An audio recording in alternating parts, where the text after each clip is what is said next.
सांसों के चैनल पर आप सभी का पुनः हार्दिक स्वागत। आज हम 9th क्लास के विज्ञान विषय का छठा पाठ शुरू करने जा रहे हैं। उसमें आप पढ़ोगे उत्तक के बारे में। उत्तक क्या होता है, क्या इसकी प्रॉपर्टी होती है, अलग अलग जंतुओं और पौधों में उत्तक की क्या विशेषता होती है, और आप देखते हो उत्तक का अध्ययन क्यों करना आवश्यक है, उसको अपन विस्तार से अध्ययन करेंगे। उत्तक पे जाने से पहले आपने देखा था, पांचवें पाठ में अध्ययन किया था कि कोशिका सजीव की संरचनात्मक एवं क्रियात्मक इकाई है। इसको आपने जाना था। कोशिका सजीव की क्या है? कोशिका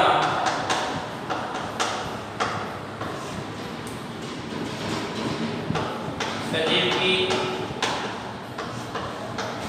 संरचनात्मक एवं क्रियात्मक इकाई।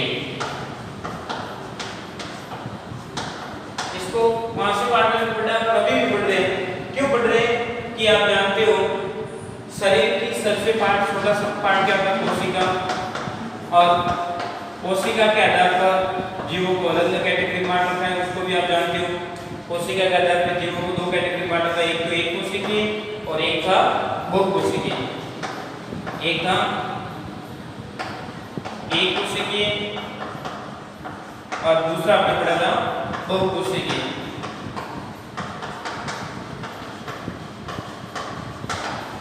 एक कोशिकीय ऐसे जंतु जिनका निर्माण एक कोशिका से होता है, उदाहरण अमीबा, यूग्लिना, बहुत सारा आपने पढ़ा था। और उनकी जैविक क्रिया एक कोशिका में संपन्न होती है। बहुकोशिका में अन्य जीव जैसे मनुष्य, पेड़, शेर आदि बहुत सारे जितने भी आपको उदाहरण दिमाग में आ रहे हैं सब कम। अब ये कोशिका के आधार पर जीवों का अलग अलग कैटेगरी में आपने पढ़ा था, उसको स्टडी भी किया और आपको समझ में भी आ गया था। अब अपन देखते हैं अपना मेन मकसद उत्तक वाले पे जाना। तो आप जानते हो कोशिका जीवन की संरचनात्मक क्रियात्मक इकाई है, परंतु जब कोशिका का समूह हो जाता है, कोशिका का समूह बहुत सारी कोशिका मिल जाती है जो सभी प्रकार के कार्य आप देखते हो। भिन्न भिन्न प्रकार के कार्य के लिए भिन्न भिन्न प्रकार की कोशिका होती है, और एक ही कार्य को संपन्न करने के लिए कोशिका का एक समूह कार्य करता है। पूरा एक कोशिका का समूह हो जाता है, संगठन कर लेता काम। तो कोशिका के समूह को अपन क्या बोलेंगे? उत्तक। अर्थात कोशिका से क्या बनता है? उत्तक का निर्माण होता है। क्या बनता है? उत्तक बनता है। और आप देखते हो उत्तक के समूह जो संरचनात्मक रूप से सभी एक ही कार्य करते हैं, उससे क्या बनता है? आपके अंग का निर्माण होता है। क्या बनता है? अंग। और अंग सभी प्रकार से मिलकर क्या बनाते हैं? एक ही प्रकार के तंत्र का निर्माण करते हैं, और तंत्र से मिलकर आपके शरीर का निर्माण होता है। इस प्रोसेस को मैंने पिछले पार्ट में वीडियो लेक्चर फर्स्ट में 5 पार्ट से रिलीज हुआ था, उसमें अपने डिस्कस किया था, और आज भी वापस पुनः दोहरा रहा। तो आप जानते भी कि देखिए कोशिका के आधार कोशिका शरीर की संरचनात्मक क्रियात्मक इकाई। कोशिका के आधार पर जीवों को दो कैटेगरी में बांटा गया है, एक कोशिकीय और बहुकोशिकीय। एक कोशिका में जीवों में कोशिका केवल एक ही पाई जाती है, और वो शरीर के सभी प्रकार की जैविक क्रिया को एक कोशिका द्वारा संपन्न किया जाता है। जबकि बहुकोशिका में बहुत सारी कोशिका होती है, और भिन्न भिन्न कार्य करने के लिए भिन्न भिन्न प्रकार की कोशिका कार्य करती है। और बहुकोशिकीय के उदाहरण बहुत सारे जितने भी आपको दिमाग में आते हैं, बहुत सारे मनुष्य, शेर, कुत्ता, भालू, बिल्ली, बंदर, पेड़ पौधे, बहुत सारे जितने भी आप उदाहरण दो उतने क्या कम। उसके बाद में अपन आगे देखते हैं कि कोशिका के समूह को ही क्या कहते हैं? अपन उत्तक कहते हैं। कोशिका का जब एक ही प्रकार के कार्य को करने के लिए कोशिका का एक संगठन कार्य करता है या समूह कार्य करता है, उसे अपन सामान्य भाषा में क्या कहते हैं? उत्तक। क्या कहते हैं? उत्तक। दिमाग बात रहेगी। और उत्तक से मिलकर आपके क्या बनता? अंग, और अंग से मिलकर तंत्र, और तंत्र से मिलकर एक शरीर का निर्माण होता है। अपने मनुष्य शरीर की बात करें तो अपने शरीर 5 तंत्रों से मिलकर बना होता है। कितने? 5 तंत्र से। और उसमें प्रत्येक तंत्र का निर्माण करने के लिए अलग अलग अंग काम आते हैं। जैसे आपको बात करें पाचन तंत्र की, तो पाचन तंत्र को संपन्न करने के लिए इसमें आरनाल, आमाशय, बड़ी आंत, छोटी आंत, आमाशय के बाद में मलाशय, कई प्रकार के पार्ट वो मिलकर एक प्रकार के पाचन तंत्र का निर्माण करते हैं। ऐसे कैसे उत्सर्जन तंत्र की बात करें, अलग अलग तंत्र में अलग अलग अंग काम आते हैं और अलग अलग तंत्र मिलकर एक शरीर का निर्माण करते हैं। जो आप देखोगे अगला पार्ट आपका आएगा, उसमें अपन विस्तार रूप से ये भी पढ़ेंगे तंत्र क्या होते हैं, किस प्रकार से होते हैं, उनको भी अपन डिस्कस करेंगे। परंतु आज अपना टॉपिक है वो है अपना क्या, आप देख रहे हो ऊतक। तो ऊतक जनरली क्या होता है, उसकी परिभाषा आपको पूछें तो ऊतक की परिभाषा क्या होगी, कोशिका का वह समूह जो संरचनात्मक एवं आकृति में समान हो और एक ही प्रकार का कार्य संपन्न करने में सक्षम हो, उसे अपन क्या कहते हैं, ऊतक कहते हैं। क्या कहते हैं, ऊतक। तो ऊतक की परिभाषा क्या हो जाएगी, कोशिका का वह समूह जो आकृति में समान हो तथा जो विशिष्ट कार्य को संपन्न करने में सक्षम हो, उसे क्या कहते हैं, ऊतक कहते हैं। ऊतक की परिभाषा क्या हो जाएगी, दिमाग पर एक बार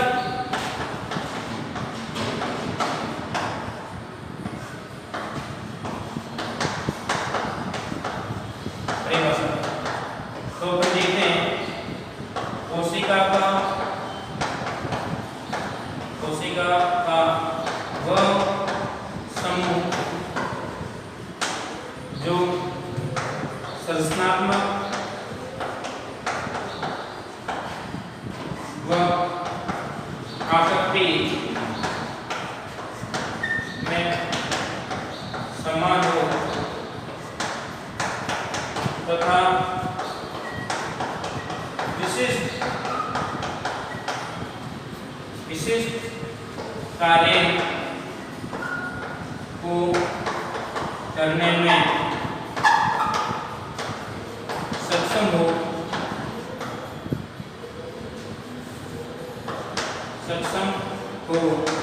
उसे ऊतक कहते हैं। क्या कहते हैं, ऊतक कहते हैं। ऊतक की परिभाषा पूछें तो ऊतक क्या है, तो आपके दिमाग में बात रहे कि कोशिका का वह समूह जो संरचनात्मक व आकृति में समान हो तथा विशिष्ट कार्य को संपन्न करने में सक्षम हो, उसे क्या कहते हैं, ऊतक कहते हैं। दिमाग बात रहेगी।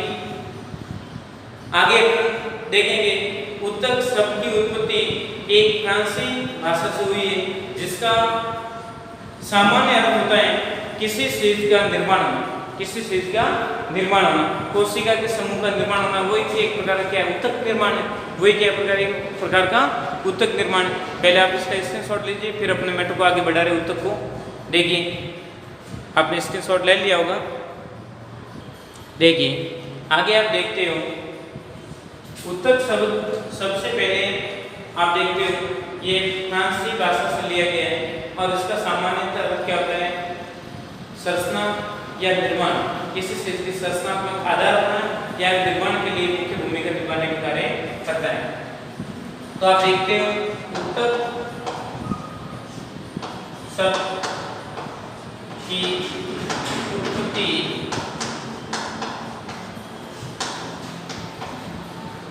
फ्रांसीसी भाषा जो है, जिससे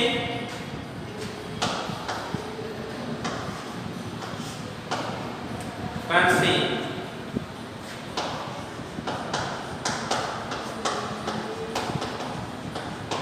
हुई है, जिसका सामान्य अर्थ होता है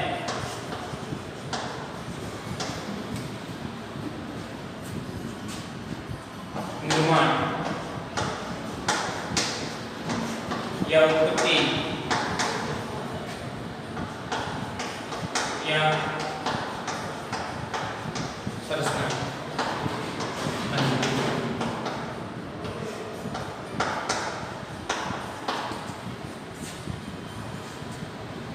और सबसे पहले ऊतक शब्द किसने प्रस्तुत किया,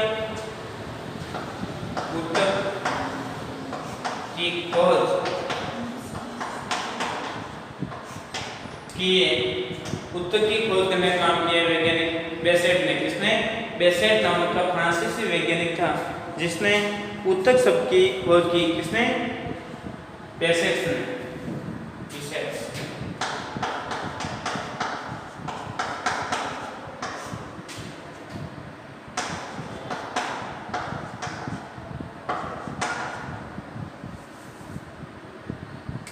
फ्रांसीसी।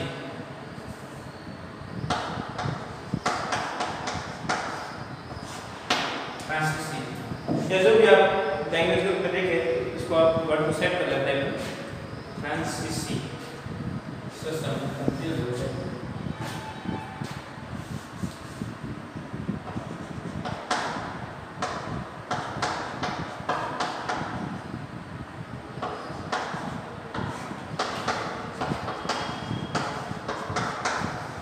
शताब्दी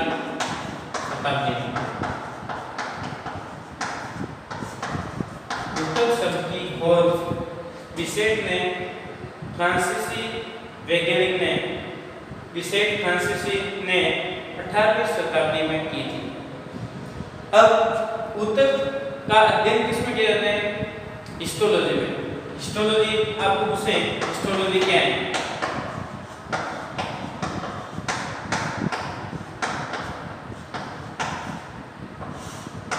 हिस्टोलॉजी से आपका क्या तात्पर्य है? तो विज्ञान की वह शाखा जिसके अंतर्गत उत्तकों का अध्ययन किया जाता है, उत्तकों की संरचनात्मक एवं क्रियात्मक का अध्ययन किया जाता है, उसे विज्ञान की शाखा को क्या कहते हैं? हिस्टोलॉजी।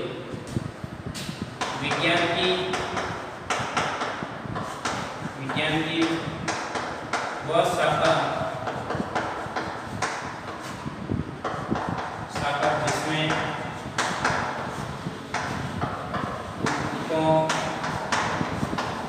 का अध्ययन किया शॉर्ट में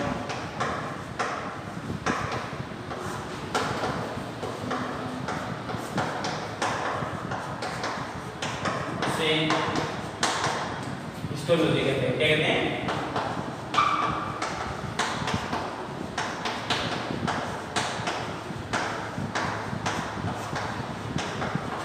उत्तक के उदाहरण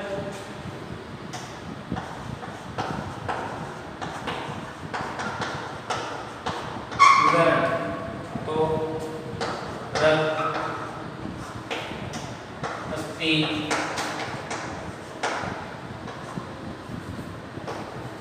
जाइलम,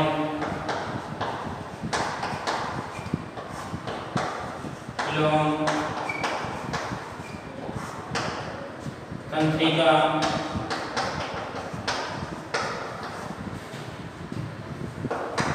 पेशी, जितने उदाहरण देखें हम बहुत सारे प्रकार के होते हैं, उसमें कुछ उदाहरण मैंने प्रेजेंट करके आपको बताया। विज्ञान की वह शाखा जिसके अंतर्गत उत्तकों का अध्ययन किया जाता है हिस्टोलॉजी कहलाती है। उत्तकों के उदाहरण बेसिकली आपको पूछे तो रक्त भी एक उत्तक है, अस्थि भी उत्तक है, जाइलम, फलोम, तंत्रिका, पेशी, ये सारे क्या है? उत्तक के उदाहरण। दिमाग बात रहेगी। अब आगे पढ़ रहे अपन पादप व जंतु उत्तक क्या समान होते हैं, क्या उसमें कोई डिफरेंस है और किस प्रकार से इनको अलग अलग कैटेगरी में डिवाइड कर रखा है। फिर बाद में देखेंगे पादप उत्तकों को भी दो कैटेगरी में बांट रखा है और जंतु उत्तकों को भी अलग अलग कैटेगरी में बांट रखा है, उसको अपन अध्ययन करते हैं। उससे पहले आप इसका एक बार स्क्रीनशॉट ले लीजिए।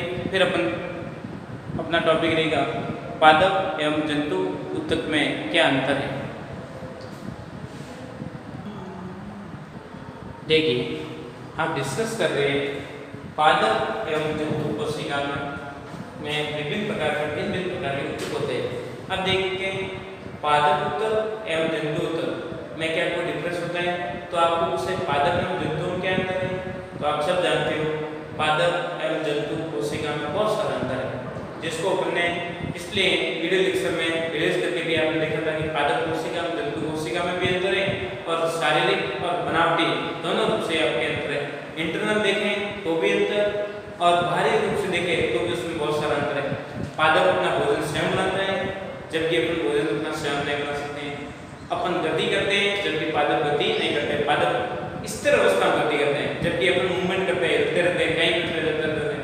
तो भोजन का अंतर, गति का अंतर, श्वसन क्रिया का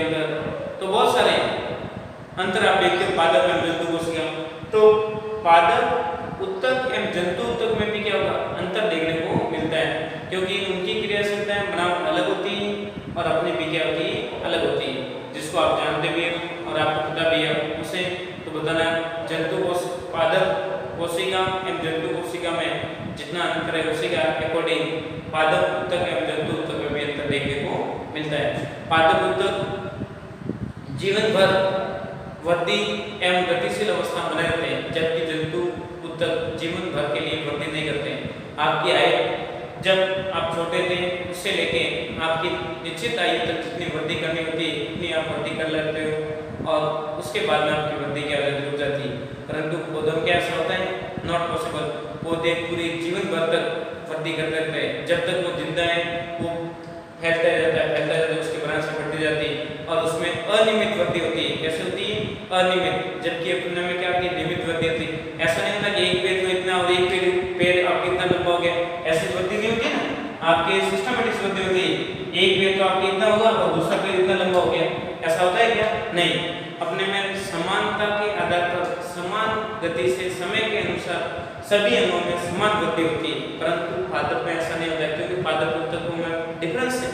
उसी के आधार पर अपन कह सकते हैं पादप उत्तक जीवन भर वृद्धि करते रहते हैं, जबकि जंतुओं में ऐसा नहीं होता है। जंतु उत्तक पादप उत्तक की तुलना में बहुत जटिल संरचना में एग्जिस्ट करते हैं, जबकि पादप उत्तक क्या एक सरल संरचना में एग्जिस्ट करते हैं। तो पहले अपन स्टडी करेंगे पादप उत्तक की, फिर बात करेंगे अपन जंतु उत्तक की। परंतु जनरली मैं बता देता हूँ आपको, पादप उत्तक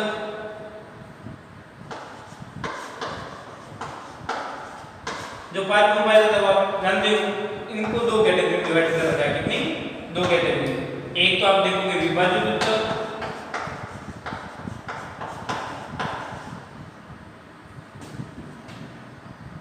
विभाजित उत्तक याद आ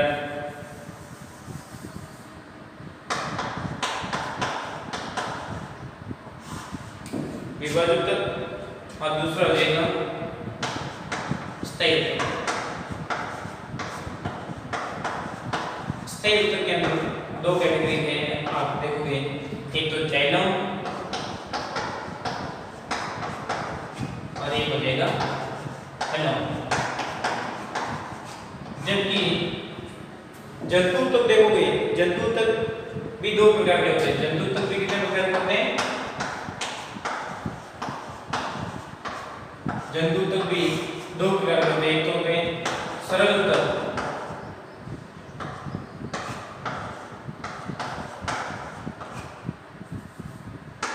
सरल उत्तक, और एक हो जाएगी जटिल उत्तक।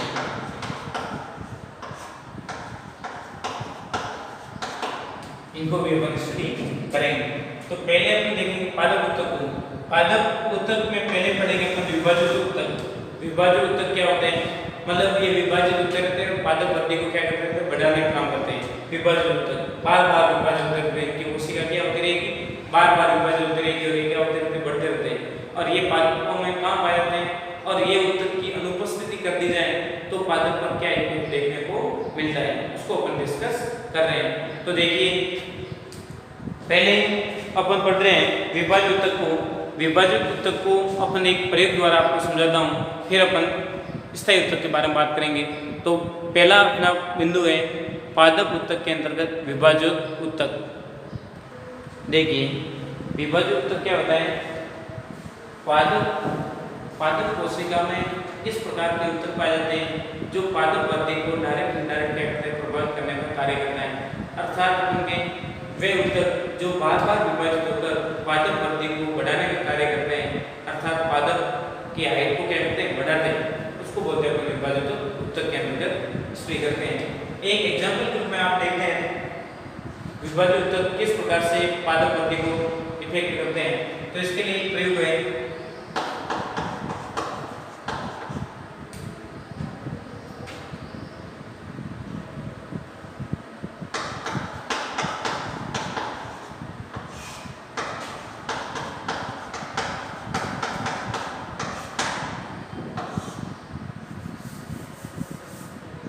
हमने क्या कर रखे हैं, दो बीकर ले रखे हैं और दो बीकरों को कहाँ तक भर रखा है, यहाँ तक भर रखा है। इसमें क्या भरा है, पानी आपने जब बनता है और इसके ऊपर क्या रखते हैं आप, एक प्याज रखते हो, क्या रखते हो,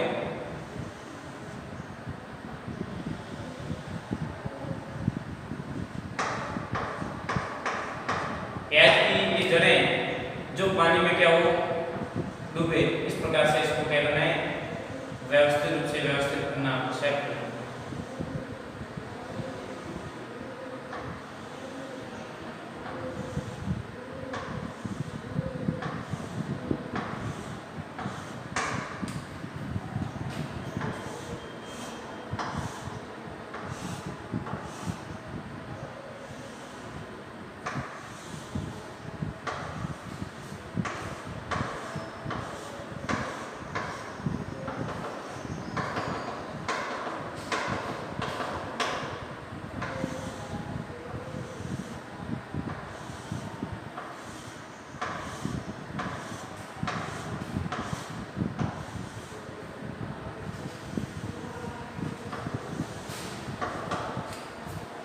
तो आप देखते हैं तो जैसे दो प्याज ली, दोनों प्याजों को शुरू तो क्या करते हैं, पानी में डुबोते हैं, उनकी जड़ें पानी में क्या होती है, पानी में डालते हैं ताकि वो वृद्धि कर सकें। पानी को अवशोषित करके दोनों जड़ें क्या होती है, फूलती, विभाजित होकर आगे से आगे आगे से आगे वृद्धि करती। परंतु जब जो वृद्धि वाला पादप के मान लो ये ए कैटेगरी और ये बी कैटेगरी, दोनों को जब शुरू में रखा तो दोनों को मतलब आपने रखा था तो दोनों की जड़ें क्या कर रही, वृद्धि कर रही है। परंतु कुछ समय बाद में आप इन जड़ों को क्या कर लेते, कट कर लेते हो, क्या कर लेते हो, इसको कट कर लेते हो और फिर बाद में देखते हो एक में तो जड़ें विकसित हो रही, बढ़ रही है और दूसरे में जो जड़ें पानी में तो है परंतु वो वृद्धि नहीं कर पाती। क्यों? इसका कारण क्या रहेगा कि विभाजित ऊतक पादप में विशेष क्षेत्रों में पाए जाते हैं और उन क्षेत्रों को हटाने के बाद में उनकी वृद्धि क्या होती है, रुक जाती है और वो वृद्धि नहीं कर पाते।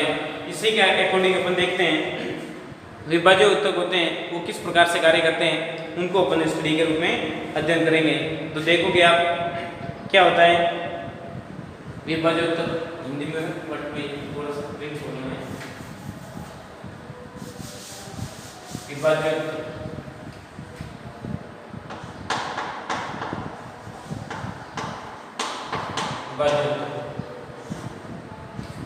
ठीक है। तो ये पादप में कौन कौन से स्तर में पाए जाते हैं, किस प्रकार से पादप वृद्धि को डायरेक्ट करते हैं और इनका क्या उपयोग है, इसी को अपन विस्तार रूप से अगले वीडियो में विस्तार रूप से अध्ययन करेंगे। परंतु आज अपन शॉर्ट में ऊतक पर आधारित थोड़ी बहुत परिभाषा, एप्लीकेशन, किस में अध्ययन किया जाता है, कौन खोज करता है, ऊतक शब्द कहाँ से उत्पन्न हुआ, तो इसके बारे में शॉर्ट में आपको मैटर रिप्रेजेंट किया है, इसको आप देखिए। कल अगले वीडियो तक को अपन आगे मैटर को बढ़ाएंगे और फिर बाद में विभाज्य ऊतक को भी विस्तार रूप से समझाएंगे। तो जितने वीडियो रिलीज हो रहे हैं उसको व्यवस्थित पढ़िए, घर पे रहिए, सुरक्षित रहिए, नोट्स बनाते रहिए और अपना काम करते रहिए। और यदि अभी तक किसी बच्चों ने गायत्री विद्या मंदिर यूट्यूब चैनल को सब्सक्राइब नहीं किया है तो सब्सक्राइब करके लाइक करें, शेयर कीजिए और आगे से आगे अपना मैटर को अध्ययन करते रहिए। ध्यान रखें। थैंक यू, धन्यवाद।